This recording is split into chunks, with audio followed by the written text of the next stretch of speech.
Hello, it's more than a pleasure to be here today. Thank you for having me. I've done a few of these lately, as you can imagine, and I've gotten some great advice along the way. One of those is to know your audience, and the other one is to make a good first impression. Well, the first impression part, I'm not quite the known commodity around here. So that first impression is to be reflected in a little bit of talking about myself and giving a little bit of background and history. So I'm hoping that works out for me. And as far as the knowing my audience, I have a lot of respect for the Republican Women Federated and all the work you do. And I have a lot of respect for the fact that you have been willing to take on the burden of knowledge, willing to take on knowing what's going on in this country today. Look at government overreach and just the sheer grabbing of our liberties. It's incredible when you think about it. Unconstitutional mandates, the efforts, almost willful efforts to diminish or destroy what I consider to be the nuclear family. This incredible stuff, this indoctrination of our children is amazing to me. I would have never thought I'd seen it in my lifetime. And of course, you're all feeling the pinch as to what I consider to be the great equalizer, the economy. If my mom were alive today, I would have heard weekly her comparison prices the week before, what avocados are selling for or whatever. Unfortunately, she's not with us anymore. But it's tough. These are tough times. But it are these types of things that are motivating me to charge forward and to think that my involvement, or to know that my involvement could do something good for Idaho.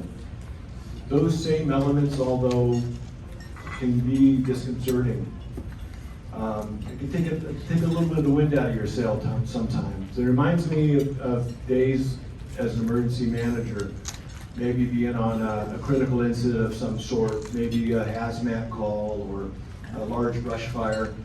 Inevitably, I'd get a couple of my captains coming up to the command post, and usually under the guise of trying to question my strategy and tactics, or maybe just to seek some information. My answer to them was typically the same. If you see me sweat, you can sweat. And if you see me running, you better run faster than me. We had an expression in the fire service, fools rush in where angels fear to tread. As a leader in emergency management, you need to be able to see things for what they are, and occasionally have to do a risk-benefit analysis before charging forward. And I'm telling everybody in this room, none of us are foolish for wanting to take on this fight and take back our power from the government. And I'm going to fight for Idaho. One other thing that concerns me, other than the things I've mentioned, is I'm seeing a culture issue. There's a lot of culture in the fire department, a lot of esprit de corps, a lot of tradition. And the culture I see happening in our government, whether it's national or state, is we send some folks down there that I think have all these good intentions, but when they get down there, they work for the machine instead of the people. And my hope is to make that almost a number one concern of mine, is to actually see if we can change that culture, to get enough people, consortium folks, that really remember what it's like to represent the people of Idaho. So a little bit about me. Obviously, Carl Bjerke, running for the Senate District 5. I'm a Christian, I'm a family man, I'm a conservative Republican, and I guess I have to make that distinction these days. And I'm a retired deputy fire chief, and I put 32 years into serving the public. And I'm willing to come out of retirement to fight for Idaho. Leslie and I bought property here in 2014 as a purposeful kind of intent of changing our landscape, our horizon. It was on the heels of my parents going through some terrible sicknesses and their eventual passing. We started looking around, knowing that we were going to retire. We said, there's not a whole lot to hold us here anymore. So we decided to move to North Idaho to be closer to family and friends and to experience everything that Idaho has to offer, which we all know it has a lot. We have a son. I said we. Sometimes I'll say I, which is the wrong pronoun. I have a son who's a firefighter, now an engineer in the city of Meridian. Although he's with us in Idaho, he's about a 7-hour drive away. We have a daughter who was a casualty of COVID, the lockdowns and the shuttering of businesses. She lost her job due to that. But we are blessed to have our family here in Idaho.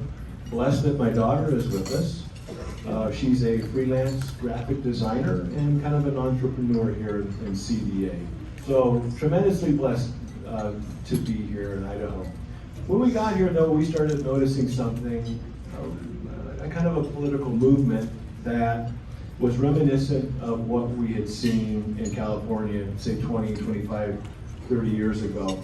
And it prompted us to, get out of the jacuzzi at the Croc or get off the boat on the lake and to start maybe doing a little research and getting involved a little bit in politics. So what we found is the more we dug and the more we got involved, the more we needed to get involved, and hence Leslie's been on the school board since January in CDA.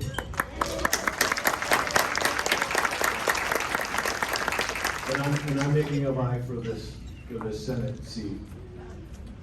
Just like analyzing like a risk management situation, looking at the pros and cons, I had to really do an analysis as to whether or not I could be effective in Boise, in the political system. And I don't just willy-nilly jump into things. So in determining that, I did that analysis. And my first outside view looking in, again, it made me feel like we maybe sent a lot of followers down to Boise. People again that go down there with all the good intentions, but work for the machine instead of the people. I really think we need to send leaders down there, and people with some life experience. I harken back to a time, again, in my last life, being recommended to go into a management program where I worked. It was a way of kind of grooming future leaders to, potentially be a department head or even into city management staff at some point. And I was recommended to take that, but it was a test that was involved, and between you and me, it was one of those tests I didn't do as good as I thought I was going to do on. And but again, I don't know about you all, but when I'm afforded an opportunity to find out where my failings were, I take it.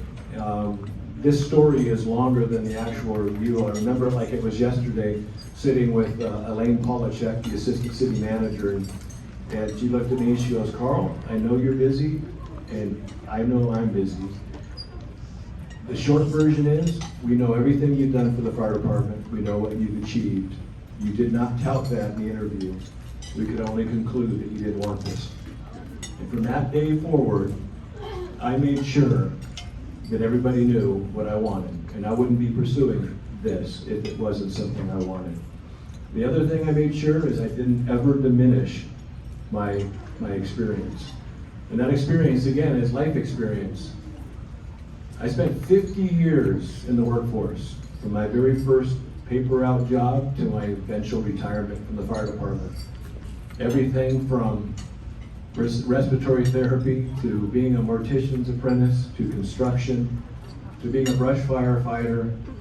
Actually, I worked on the USS Missouri when it was in dry dock as a fire watch down in Long Beach. All my education is pretty much reflected in the time that I spent in emergency management and in the fire service, including my graduation from the Paramedic Training Institute. But aside from that, I also have an associate's degree in respiratory therapy and a bachelor's degree in organizational leadership. So I really think experience is important. And I think life experience and leadership experience is very important for somebody who's potentially going to go down and represent the citizens of Idaho, particularly in District 5. What I don't have is another area of experience that I think when you compare what you have and what you don't have is probably a good thing to do. I don't have experience being involved in selling our state down the river to the federal government. I don't have experience putting bills in drawers that would positively affect Idahoans. So I think we should go on today. I don't have experience being influenced by big business and corporate interests and lobbyists. I don't have experience in that. I don't have experience in taking money from big pharma. I mean, that's just things I don't have experience in, and there are also things I don't want to have experience in. So when we are making this decision about how we're going to proceed in our vote, we need to factor all these things in. Today is the National Day of Prayer, and we're going to be praying for our country, we're going to be praying for our state, we're going to be praying for our families. I'm asking that we do a future prayer. And that prayer is, knowing that God appoints people and that His wisdom cannot be questioned, that whoever it is that we elect to go down to represent District 5, that we pray for that person to make sure we bring representation back to the citizens of Idaho. Thank you for your time, and God bless you.